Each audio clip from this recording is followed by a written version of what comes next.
Halo, selamat pagi, brothers. Perkenalkan, saya Dahna Marta, Technical Analyst BRI DS. Pagi ini saya akan mengulas Supplementary Terupdate 14 April 2021. Supplementary adalah sajian pagi menu trading dari BRI dan Reksa Sekuritas yang berisi rangkuman terupdate dari pergerakan indeks, currency, dan komoditi. Terdapat pula update berita dan rekomendasi saham yang menarik secara teknikal yang dapat dijadikan referensi untuk mengambil keputusan dalam melakukan transaksi saham. Baik, saya mulai langsung update dari Key Performance Index. IHSG dan LQ45 pada perdagangan Selasa ini kembali ditutup koreksi akibat vaksin dari Cina yang digunakan di Indonesia yang memiliki tingkat perlindungan rendah terhadap COVID-19. Padahal sekitar 60% vaksin yang dipakai pemerintah Indonesia dalam program vaksinasi saat ini merupakan produksi Cina. Di samping itu, pelemahan rupiah kita menjadi sentimen negatif pada pergerakan IHSG kemarin. Lalu, bursa saham Amerika Serikat ditutup variatif semalam akibat laporan tingkat inflasi yang tertinggi dalam 8,5 tahun terakhir. Inflasi AS bulan Maret mencapai 0,6%, merupakan level tertinggi sejak Agustus 2012, dan level ini juga lebih tinggi dari bulan Februari yang berada di 0,4%. Di sisi lain, Badan Kesehatan Federal AS ini merekomendasikan untuk menghentikan penggunaan vaksin COVID-19 Johnson & Johnson setelah 6 penerima vaksinnya mengalami pembekuan darah. Selanjutnya, indeks Edo pada Selasa ditutup menguat, indeks VIX turun 1,5%. Hal ini tentu akan meredakan kekhawatiran dan volatilitas pasar global. Indeks DXY terkoreksi 0,30%. Hal ini berarti dolar melemah terhadap 7 mata uang utama sehingga berpotensi positif juga ke pergerakan rupiah kita hari ini. Selanjutnya, bursa saham ASEAN dan regional mayoritas cenderung bergerak variatif. Hang Seng menguat 0,29% dan Shanghai terkoreksi sekitar 0,48%. Hal ini masih dipicu dari pengakuan pejabat Cina yang menyatakan bahwa vaksin mereka kurang efektif untuk melawan virus COVID-19 dan butuh tambahan formula. Sementara itu, terdapat kekhawatiran data ekonomi yang semakin tumbuh, sehingga berpotensi terjadi pengetatan kebijakan bank sentral dan mempengaruhi pergerakan pasar saham. Selanjutnya, update currency and bond yield. USD ADR menguat pada Selasa dan bergerak di atas level 14.600. Hal ini adalah salah satu penyebab IHSG tertekan kemarin. Selanjutnya, yield treasury kita kembali naik 0,17%, namun masih di bawah level 6,7, dan US 10-year bergerak turun hampir 3% di bawah level 1,7, namun masih dalam tren penguatan dalam sebulan terakhir. Tren pelemahan yield treasury ini harusnya berdampak positif dan membuka peluang rupiah kita tetap stabil. G3 currency mayoritas mengalami penguatan, hal ini sejalan dengan pelemahan indeks DXY. Selanjutnya, update hard and soft commodity. Komoditas metal pada Selasa malam bergerak mix dan nikel kembali mengalami koreksi. Hal ini tentunya dapat memberikan sentimen negatif lagi pada pergerakan saham nikel pada hari ini. Sementara itu, batu bara cukup stabil dan CPO menguat. Oil WTI dan Brent ditutup menguat cukup tinggi sehingga berpotensi mempengaruhi pergerakan sektor oil pada hari ini. Next, selanjutnya update dari tim equity research kami, ada Indosemen, rekomendasi buy taking profit 16.800, strong monthly sales, penjualan di bulan Maret mencapai 1,41 juta ton, atau naik 13,5% secara year on year, atau naik 22% secara month to month. Lebih baik jika dibandingkan kinerja sektoral yang naik 11,4% secara year on year dan naik 15,1% secara month to month, sehingga market share terjaga di 26,4%.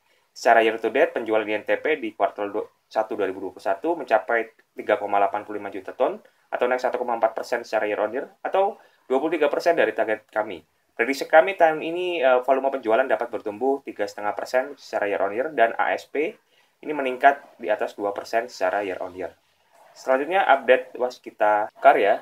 Ini rekomendasi buy, taking profit di 1.600, signing CSPA with SMI for share swap. Waskita melalui anak perusahaannya, WTR, Waskita Toll Road, telah menandatangani CSPA, Conditional Sale Purchase Agreement, untuk melakukan dua transaksi, yaitu transaksi share swap dan divestasi dengan pembayaran tunai.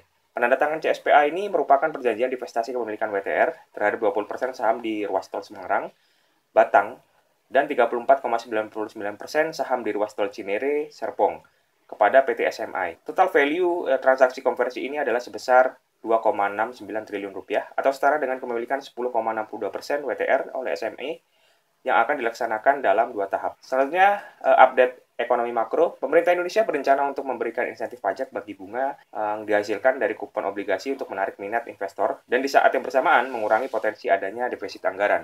Menurut Kemenkeu, mulai Agustus nanti pemerintah hanya akan mengenakan pajak final sebesar 10% untuk investor domestik maupun asing.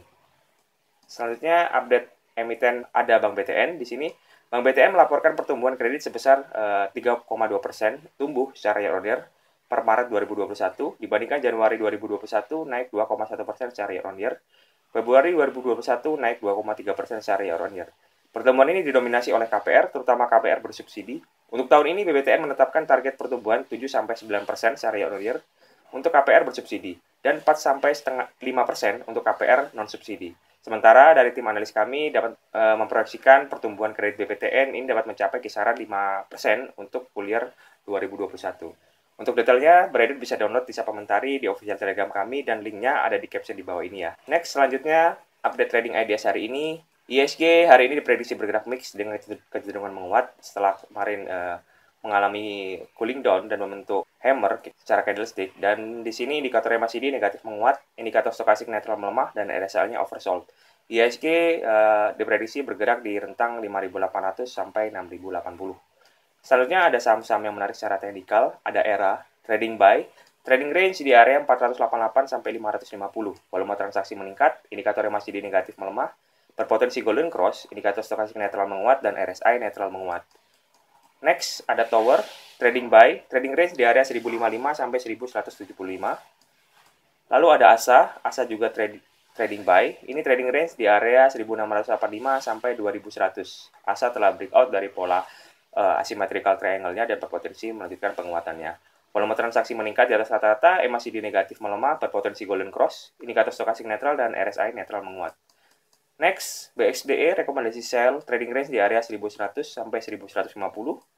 Dan yang terakhir, Excel rekomendasi sell, ini trading range di area 1990 sampai 2120. Yang masih di positif melemah, indikator stokastik netral melemah, dan RSI-nya oversold. Next, untuk update stock pick pada hari ini, untuk trend trade, rekomendasi yang memiliki rentang waktu hold position dalam 30 hari, dan jika ada tanda bintang berarti itu rekomendasi baru. Dan di sini kita mempertahankan rekomendasi INDF untuk buy dan TBIG buy. Dan TBIG baru hari kedua hari ini, dan target price kenaikan TBIG ada di area 2450. Selanjutnya swing trade memiliki rentang waktu hold position 3-10 hari. Dan di sini kita mempertahankan ICBP untuk rekomendasi buy, WSBP rekomendasi sell, dan INKP rekomendasi sell. Dan INKP ini adalah hari kedua, rekomendasi hari kedua, dan target price penurunan INKP ada di area 8.450. Yang terakhir ada rekomendasi day trade untuk harian, ini ada 15 saham. 10 sahamnya rekomendasi buy dan sisanya rekomendasi sell, mulai dari ASA, Main, Bevin, Link, ERA, hingga KAF dan KLBF. Demikian ulasan Sapa Mentari pada pagi hari ini. Terima kasih dan happy trading traders.